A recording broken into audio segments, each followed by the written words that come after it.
Baik, di sini aku akan menjelaskan tentang peredaran darah kecil. Dimulai dari bilik darah. Ventrikel darah ini memproses penukaran darah yang mengisi oksigen ke ruang jantung. Habis itu arteri pulmonaris, darah ini mengalir melalui arteri pulmonaris satu-satunya arteri untuk membawa darah yang mengisi oksigen menuju paru-paru. Habis itu setelah di paru-paru, tepatnya di kapiler-kapiler kecil yang memiliki alveoli, terjadi pertukaran gas. Setelah itu kembali selanjutnya ke vena pulmonaris. Darah yang kaya oksigen mengalir kembali ke jantung melalui vena. Berikutnya ada sistem peredaran darah besar. Nah, sistem peredaran darah besar dimulai dari bilik-bilik ini jantung memompa darah menuju ke aorta. Melalui aorta, darah masuk ke aorta dan tersebar ke seluruh tubuh. Kemudian darah yang mengalir tadi menuju ke kapiler daerah kepala, dada, dan tangan atau bagian tubuh atas. Nah, di sini terjadi pertukaran gas atau nutrisi melalui ke vena cava superior. Dan di vena cava superior ini darah kotor dikumpulkan. Lalu kemudian kembali lagi ke sini ke kapiler darah perut dan kaki. Di sini ada vena cava inferior yang berfungsi untuk mengumpulkan darah juga, dan akhirnya dari sini kembali lagi ke jantung. Organ peredaran darah manusia. Komponen sistem peredaran darah jantung, pembuluh darah, dan sistem peredaran darah terdiri dari tiga komponen utama, yaitu jantung yang berfungsi sebagai pompa, pembuluh darah yang mengalirkan darah, dan darah yang membawa oksigen serta nutrisi ke seluruh tubuh. Jantung adalah pompa utama yang berfungsi untuk mengalirkan darah ke seluruh tubuh. Pembuluh darah adalah saluran atau pipa elastis dalam tubuh yang berfungsi mengalirkan darah dari jantung ke seluruh tubuh dan kembali lagi ke jantung. Macam-macam pembuluh darah yaitu arteri membawa darah kayak oksigen dari jantung ke seluruh tubuh dengan cepat dan efisien. Vena mengatur darah yang kemudian digunakan dari jantung untuk mendapatkan oksigen lagi. Kapiler memungkinkan pertukaran oksigen dan nutrisi dengan sel-sel tubuh melalui dinding yang tipis. Darah adalah cairan merah yang beredar di seluruh tubuh dan berfungsi untuk mengangkut oksigen, nutrisi, dan hormon ke sel-sel serta membuat limbah metabolisme. Selain itu, darah juga berperan penting dalam sistem kekebalan tubuh. Sel darah merah atau eritrosit adalah sel darah yang berfungsi utama mengangkut oksigen dari paru-paru ke seluruh tubuh dan mengangkut karbon dioksida kembali ke paru-paru untuk dijual. Sel darah putih adalah bagian penting dari sistem kekebalan tubuh yang diproduksi di sumsum tulang belakang untuk melawan infeksi dan penyakit. Plasma darah adalah bagian cair dari darah yang berwarna kekuningan, menyusun sekitar 55% dari total volume darah. Fungsi utamanya adalah sebagai medium membawa sel darah merah, sel darah putih, dan trombosit ke seluruh tubuh, serta mengatur produksi hormon dan profil sumber. Trombosit adalah keping darah platelet yang diproduksi oleh sistem tulang belakang dan berfungsi untuk membantu proses pembekuan darah. Ketika terjadi luka atau perdarahan, trombosit akan berkumpul di area tersebut untuk membentuk gumpalan dan menghentikan aliran darah. Gangguan pada sistem peredaran darah. 1.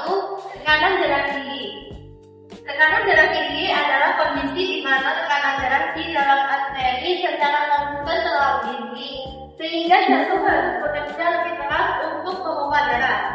Kondisi ini dapat meningkatkan resiko penyakit lain seperti stroke, serangan jantung, dan kerusakan ginjal. Pencegahannya bisa mengikuti pola makan yang sehat dan membatasi garam, lemak, dan gula serta memperbanyak buah dan sayur. Aktivitas fisik secara rutin dan juga menghindari alkohol. 2. Anemia. Anemia adalah kondisi tubuh yang kekurangan sel darah merah atau hemoglobin yang berfungsi mengangkut oksigen ke seluruh tubuh. Kekurangan ini menyebabkan organ tubuh tidak mendapatkan pasokan oksigen yang cukup sehingga menimbulkan gejala seperti lemas, muntah, pusing, dan mudah lelah. Pencegahannya yaitu pola makan yang kaya zat besi, vitamin C, dan asam folat seperti daging, sayuran hijau, dan buah-buahan kaya vitamin C. 3. Leukemia. Leukemia adalah kanker darah yang menyerang jaringan pembentuk sel darah, seperti jantung tulang yang menyebabkan tubuh memproduksi terlalu banyak sel darah putih abnormal. Cara pencegahan leukemia dapat dilakukan dengan menerapkan gaya hidup sehat seperti menghindari paparan radiasi dan bahan kimia berbahaya, berhenti merokok, dan menjaga pola makan seimbang. 4. Stroke adalah kondisi medis yang terjadi ketika suplai darah ke otak terganggu dan secara tiba-tiba menyebabkan sel-sel otak mati karena tidak mendapatkan oksigen dan nutrisi. Kondisi ini dapat disebabkan oleh penyumbatan pembuluh darah atau pecahnya pembuluh darah di otak. Cara pencegahannya yaitu 1. Menerapkan gaya hidup sehat melalui pola makan sehat, rutin berolahraga yang tidak merokok, serta mengelola tekanan darah dan gula darah tinggi. Yang kelima, jantung koroner. Jantung koroner adalah kondisi penyempitan atau penyumbatan pada pembuluh darah arteri koroner akibat penumpukan lemak yang mengganggu pasokan darah kaya oksigen ke otot jantung. Akibatnya otot jantung kekurangan oksigen dan nutrisi dan menyebabkan nyeri dada, sesak nafas, keringat dingin, dan pada kasus parah yang menimbulkan serangan jantung atau gagal jantung. Yang keenam, hipotensi atau tekanan darah rendah. Hipotensi adalah kondisi tekanan darah rendah, yaitu saat tekanan darah rendah berada di bawah normal. Kondisi ini berarti jantung, otak, dan organ lainnya mungkin tidak mendapatkan cukup aliran darah. Yang bisa menyebabkan gejala seperti ini yaitu pusing, lemas, mual, hingga pingsan. Meskipun sering tidak bergejala, hipotensi bisa menjadi tanda adanya masalah medis lain yang memerlukan penanganan.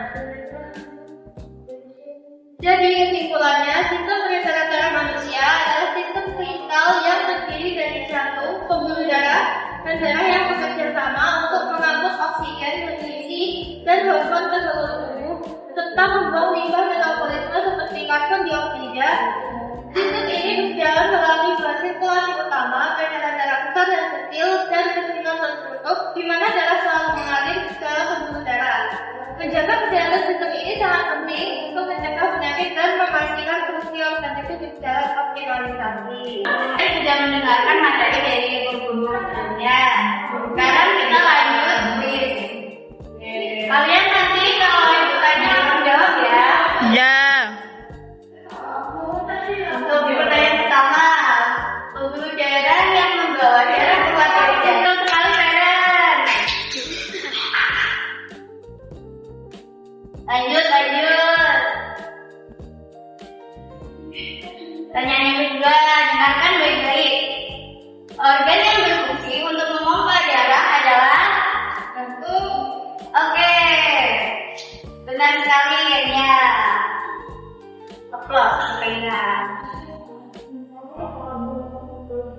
Lanjut, sistem peredaran darah kecil dimulai dari Jantung, paru-paru, dan jantung lagi.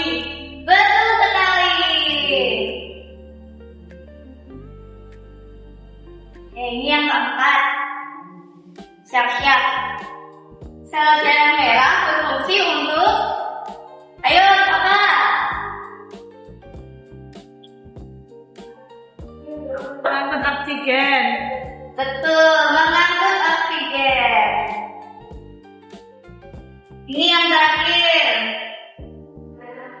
Yang jawab dapat bintang 5.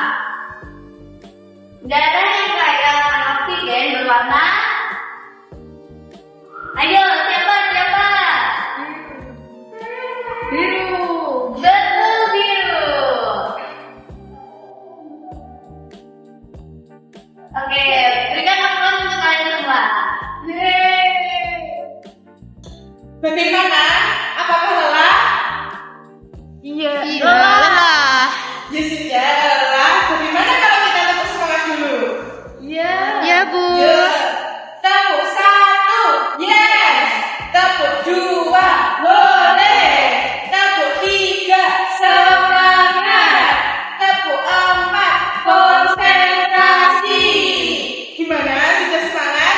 Sudah. Nah, sebelum mengakhiri pembelajaran hari ini, Bu Guru ada satu lagu lagi yang dapat membangunkan kalian tentang materi ini. Nanti diikuti ya. Iya. Yo, 1, 2, 3. Sistem peredaran darah manusia, jantung, paru-paru dan pembuluh darah, jantung memompa, paru menyuplai oksigen dalam darah manusia. Pembuluh darah berjumlah 3, arteri, kapilere, dan juga vena. Gimana? Seru gak? Seru. Nah, sebelum mengakhiri pembelajaran hari ini, marilah kita berdoa bersama-sama sebelum pulang. Berdoa mulai. Bismillah.